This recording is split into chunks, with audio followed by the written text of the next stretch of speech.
The Mach-10 Hedgehog anti-submarine weapon used by the United States Navy changed the course of World War II in the Pacific. Admiral Sumu Toyota, the newly appointed commander-in-chief of the combined fleet, faced several harsh truths that needed clarification. By May 1944, the Allied air and naval forces in the Pacific were growing at an alarming pace. Enemy units were advancing rapidly and had already taken large sections of New Guinea, the Admiralties, and the Marshall Islands in the Central Pacific. Toyota still did not know whether the next American push would move west toward Palau and the Philippines or north into the Marianas. His first mobile fleet, about 40 warships, 10 battleships, and 6 carriers, could smash any opposing attack, but it carried enough fuel for only one major maritime operation. Before he risked committing Japan's final surface fleet to battle, he required solid evidence of American naval movements and intentions. Since the confused days of 1941 and early 1942, much had changed. Japanese long-range patrol planes that once penetrated deep into Allied areas could now only rarely break through enemy air defenses. And American radio security had improved so much that the intercepts that had been invaluable early in the war were now largely useless. Submarines had become Toyota's only dependable eyes at sea, but Japan's largest. Most capable ocean-going submarines were being diverted to serve as food and supply transports for Imperial Army garrisons stranded by faster Allied advances. That left Rear Admiral Noboru Oda's smaller Row-class submarines in Submarine Squadron 7 to carry out reconnaissance. Even though these boats were not fitted with the surface search radar Oda considered essential for scouting. They were designed for coastal patrol instead. Their crews were fearless and highly experienced. Each Row-class boat carried 40 to 60 sailors, many hardened veterans who, when anchored off the Marianas, posed a serious threat to any Allied ship entering their periscope range. Still, Oda was ordered only to locate and report enemy warships rather than attack them. His subs were told to patrol the NA line, the 200-mile stretch linking New Guinea and the Caroline Islands, and to send radio confirmation if they sighted an Allied armada heading for the Philippines. With that information, Toyota planned to direct the combined fleet into the decisive battle he believed would secure Japan's victory. Squadron 7's 7 Row-class subs sailed from Saipan on May 15, 1944, to take up their assigned stations along the Na line. Their 650-mile voyage took 6 days, and personnel on Saipan and at Combined Fleet Headquarters in Japan tracked their progress closely. Meanwhile, a separate group of military personnel at the tightly secured U.S. Naval base in Pearl Harbor monitored Squadron 7 from the top-secret Fleet Radio Unit Pacific, the cryptologic center responsible for assembling and decoding intercepted enemy radio traffic. Navy FRUP had already played key roles in operations such as the ambush that killed Admiral Isoroku Yamamoto, and in the shock victory at Midway in 1943, with Lockheed P-38 Lightning fighters from the Army Air Forces. This unit was staffed by a group of exceptionally skilled mathematicians, puzzle solvers, and linguists focused on Japan.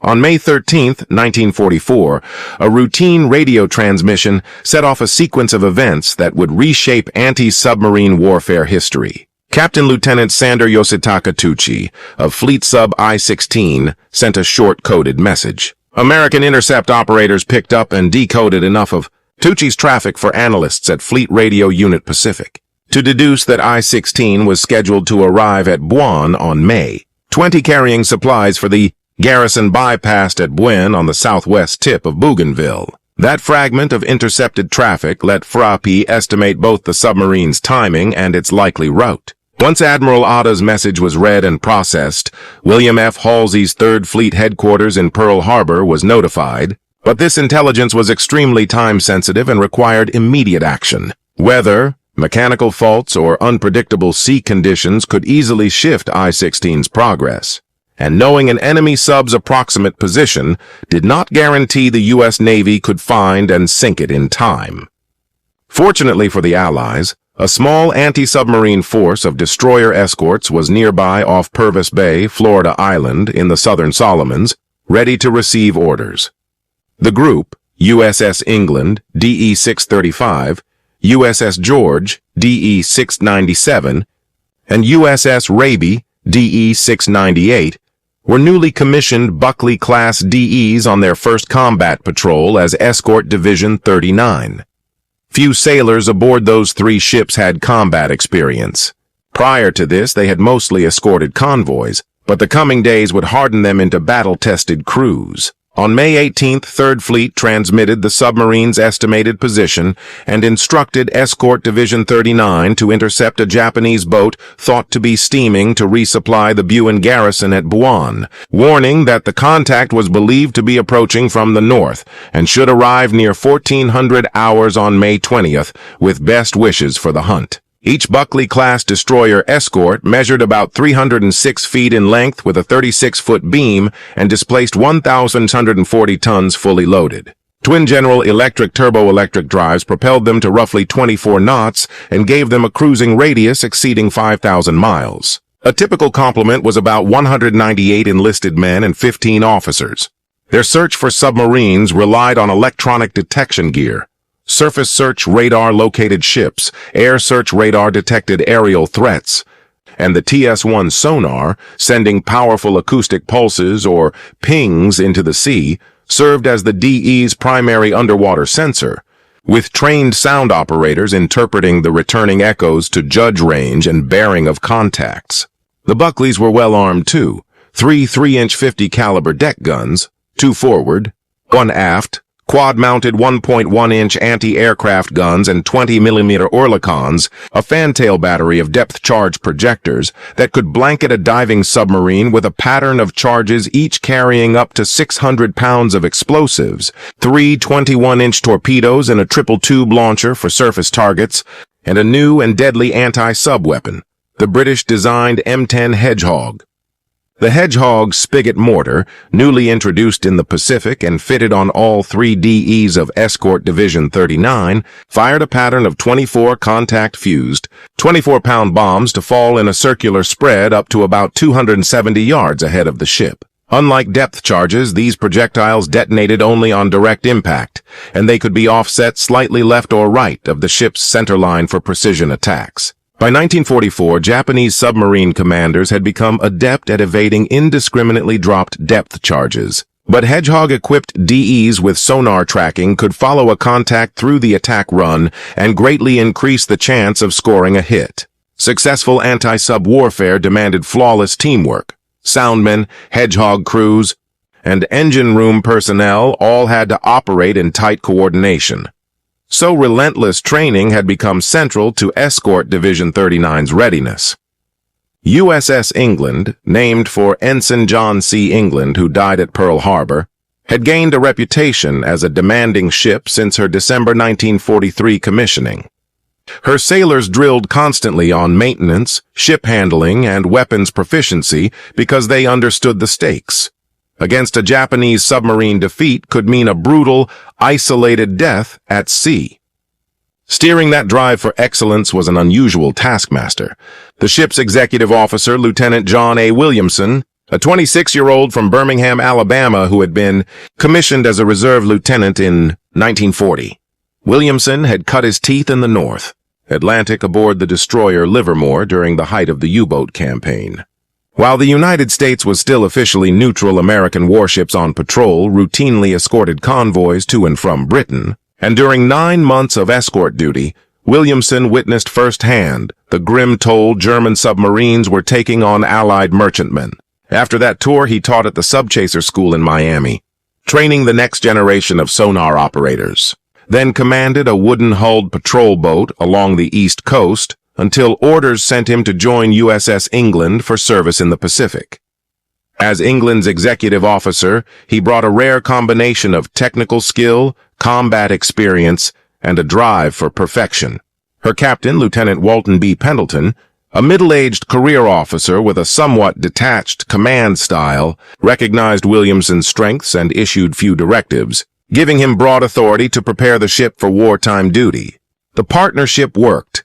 Months of relentless drills left the crew extremely confident, some would say cocky, but Williamson and the handful of veterans knew that only actual combat would prove their mettle.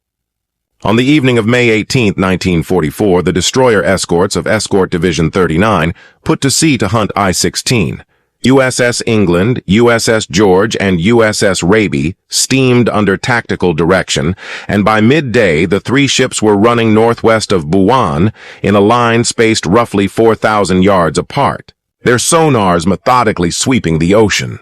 Seaman Roger Bernhard, England's junior soundman, suddenly reported a contact. An officer on deck at first assumed it was fish because I-16 was expected to be elsewhere, but Bernhard persisted. "Clear echo, sir," and the ship snapped from drill into a real attack. Pendleton and Williamson took the bridge while George and Raby held back as England closed. After a confirming run that identified the blip as a submarine, England fired a Hedgehog pattern and Bernhard maintained sonar on the erratically maneuvering I-16 at 1350 a second. Hedgehog salvo produced a single muted detonation, proof of a strike, though not a fatal one. After two more unsuccessful attempts, Pendleton handed control to Williamson, who guided England through another attack. When he ordered fire, 5 or 6 Hedgehog bombs hit I-16 around 1433 and, 2 minutes later, a tremendous underwater explosion rocked England, throwing sailors off their feet and lifting her fantail clear of the water. As Williamson later recalled, the crew at first feared they had been torpedoed. For Lieutenant Sander Yoshitaka and the approximately 106 men aboard I-16, the blast was the submarine's end. Search parties from George and Raby recovered splinters of wood, cork packing, and other debris, and the sudden appearance of a dozen thrashing sharks was a grim reminder of lives lost.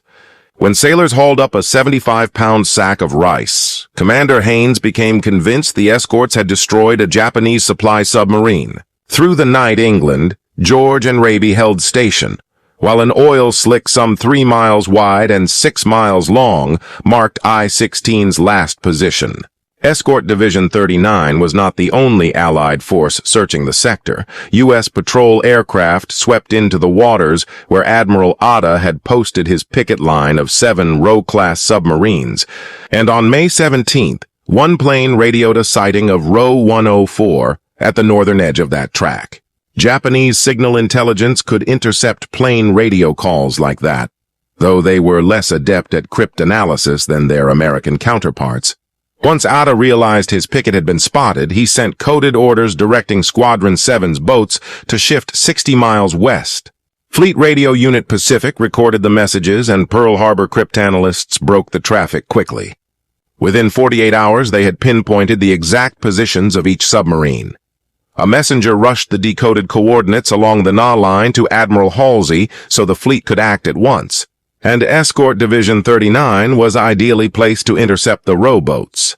Late on May 20th, 3rd Fleet sent Haynes an urgent dispatch reporting that 7 Japanese submarines were believed to be forming a scout line between the Marianas and Truk, spaced roughly 30 miles apart, and ordered the Allied destroyer escorts to find and destroy them. Haynes's plan was simple: push north to find the uppermost sub, sink it, then turn southwest to trap the others one by one.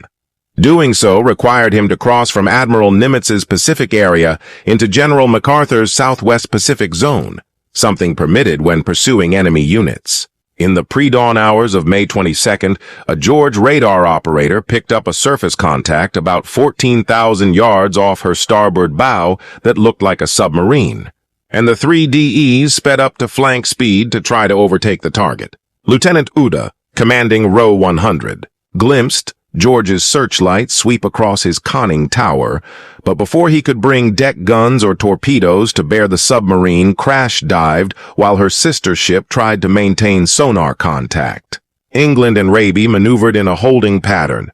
At Aero 414, George launched a single Hedgehog salvo, but later reported that it had lost touch. Row 106's acoustic signature remained clear to England's soundmen, and at 0433 Pendleton began an attack that produced no result, then ceded the bridge to Williamson. Whether from frustration or superstition, at 0444 England fired another Hedgehog pattern aimed at Row 106's stern.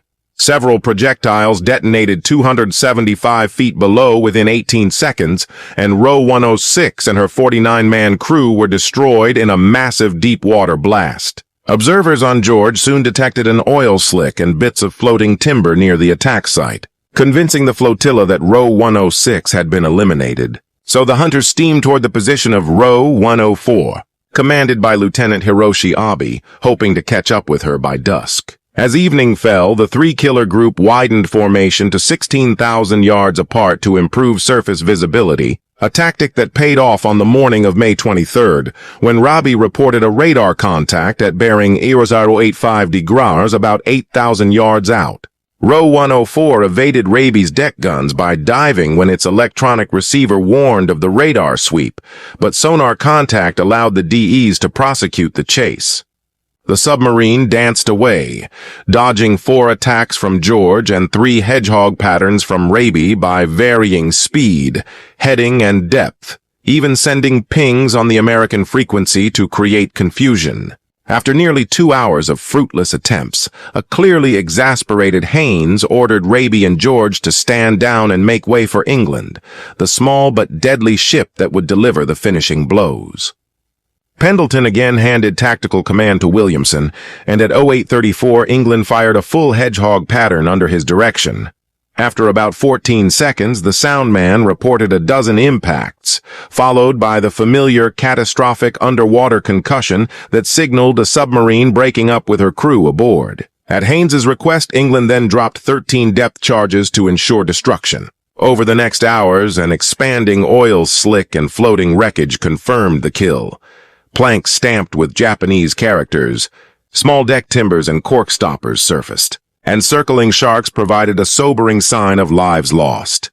The mood aboard England was muted, victory tempered by the grim cost, when later a young seaman cornered Lieutenant Williamson and asked how many enemy sailors their attacks had killed. Williamson, thinking of the kinds of boats they'd put under, replied that a submarine's crew typically numbered somewhere between 40 and 80, and could only say quietly that this was a war of killing. The young sailor argued that the quicker they sank enemy ships, the sooner the war would end, a sentiment that comforted the green seaman but unsettled Williamson. He knew the cost of combat, and that England had already paid a heavy price in lives. Putting that uneasy conversation aside, England and the other escorts continued down the Na line. At 0:12 on May 24th, George's radar picked up a surface contact about 14,000 yards away. As soon as her detection gear registered the radar sweep the target, Row 116 crash-dived and began evasive work, violent rudder throws, sudden depth changes, and other maneuvers intended to spoil sonar tracks and frustrate the DE's attack runs. Acknowledging they faced a skilled opponent, Pendleton handed tactical control to his executive officer and the ship's senior soundman, John Prock, who, with Roger Bernhard, had helped England locate previous contacts, took charge of the listening post. Prock suggested a counterintuitive trick. Instead of increasing ping rate during the attack run, a practice that warned the submarine of an incoming assault, they would hold a steady sonar cadence to conceal their intent. At 0214, Williamson ordered fire, and a pattern of Hedgehog bombs streaked in. 3 to 5 charges detonated roughly 180 feet down a few seconds later. There was no thunderous rupture that night, but by dawn, floating cork insulation, broken decking, oil patches, and circling sharks provided grim confirmation that Row 116 had been destroyed. Navy intelligence later credited the loss of all 56 men aboard. Commander Haynes now faced a difficult choice. After 6 relentless days, the DEs were running low on ammunition and fuel, and they were approaching the boundary of General MacArthur's Southwest Pacific area, into which 3rd Fleet units could not operate except in hot pursuit of enemy vessels. Should he return to Purvis Bay to refit or press on toward the nearest friendly port? His decision was made for him when Task Group 30.4, centered on the escort carrier USS Hoggett Bay, CVE 75, arrived on May 26th. Admiral Halsey had dispatched this force under Captain William V. Saunders to bolster anti-submarine operations after hearing of Escort Division 39's remarkable string of successes, and Saunders ordered Haynes's destroyers to sail for Seidler Harbor at Manus in the Admiralty Islands, MacArthur's area of responsibility. Seeing an opportunity to keep up the offensive, Pendleton proposed altering their track to follow a bearing parallel to the enemy's Na line rather than steaming straight to Manus. The other skippers agreed, and with permission to enter the Southwest Pacific, Escort Division 39 resumed hunting. That evening at 23:04, Raby reported a surface return at 14,000 yards, and 1 minute later, England also picked up the contact on radar. The target proved to be Row 108 under Lieutenant Kenichi Obari. All 3 DEs moved in, and when Raby misjudged range, England seized the initiative in the rare surface fight. Row 108 fired torpedoes as she was about to be engaged. But England's engineering crew slowed the ship to 10 knots, while John Prock took the sound station and Williamson worked the ship into a bow-on attack. At 23:23, he ordered a Hedgehog salvo. With half the mortars still in flight, a series of muffled detonations from about 250 feet down announced the submarine's destruction and the loss of her complement of 58 men. Search parties later found a vast oil slick and scattered wreckage, and early the next morning, pieces of polished mahogany from a timepiece case convinced the crews they had struck the conning tower. Haynes's flotilla then steamed to Manus, arriving on May 27th at 1500 hours, where USS Spangler, DE 696, awaited in Seidler Harbor with a welcome replenishment of Hedgehog rounds. Task Group 30.4 was now operating in the patrol area. After a night in Seidler Harbor to take on fuel, ammo, and provisions, the destroyer escorts, now joined by USS Spangler, put back to sea. The following 2 days passed, without incident until early on May 30th, when one of Captain Saunders's destroyers made contact and attacked with depth charges. Fleet destroyers at that moment still lacked Hedgehogs, so Commander Haynes ordered England and Spangler to sweep about 30 miles to the south while George and Raby, close enough to offer support, remained ready. That decision began a 2-day duel with one of the Imperial Navy's most skilled submarine commanders, who had placed Row 105 under Lieutenant Junichi Anu as his flagship. Captain Ranos Shukat's boat twisted and turned to evade every assault the hunter-killers could mount, throwing oil and debris and venting tanks to confuse sonar and spoil attack runs. As dusk fell, Row 105 briefly surfaced and fired 2 torpedoes that missed, warning the Americans they faced a dangerous foe. George and Raby kept up the pressure through the night, knowing the submarine would eventually have to surface for air or to recharge batteries. It did shortly after 0300, right between the 2 DEs. Raby was able to illuminate it briefly before it slipped under again, and England, about 30 miles to the northwest, was alerted by that flash and raced in with Spangler. A terse, crackling radio message warned Williamson to stay away because the submarine was damaged and would be dealt with.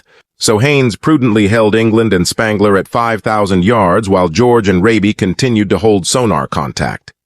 At dawn, the attacks resumed. George and Raby fired Hedgehogs and missed. Spangler charged in and missed. And then at 7:36 on May 31st, England closed and, after a final precisely executed attack, at least 10 Hedgehog projectiles detonated about 180 feet down over a 5-minute span, producing a massive underwater explosion that destroyed Row 105 and her 55-man crew. A spreading slick of oil, floating timber, and a swarm of sharks soon confirmed the kill. In just 12 days, USS England had sunk 6 submarines, an unprecedented run in naval history, yet the campaign continued. Fleet Radio Unit Pacific reported 7 enemy boats positioned along the Na line, and England and her consorts spent the next fortnight searching fruitlessly as Admiral Otta shifted his submarines, and Row 109 and Row 112 slipped past the American hunter-killers. Beyond the tactical feat, England's victories had strategic effect. Admiral Toyota, alarmed by the destruction of his picket boats, concluded the American fleet might be moving south toward Palau or the Philippines and began redeploying Japanese forces away from the Marianas. As a result, when U.S. invasion forces arrived off Saipan, Tinian, and Guam in mid-June, many ships and aircraft needed for those islands' defense were no longer available. The exploits were celebrated at the highest levels. Admiral Ernest King offered enthusiastic congratulations. Historians later hailed the operation as one of the finest anti-submarine campaigns ever, but the actions had to remain secret for months for security reasons, and only decades later did declassified records reveal the crucial role Fleet Radio Unit Pacific had played. The crews of George and Raby also earned high praise for their support, and the men of England became one of only 3 destroyer escort crews in World War II to receive the Presidential Unit Citation for extraordinary combat performance. Walton Pendleton won the Navy Cross, was promoted to commander, and went on to lead an escort division in Alaska. And John A. Williamson, whose skill had been pivotal, received the greatest honor of all when he was made commanding officer of USS England and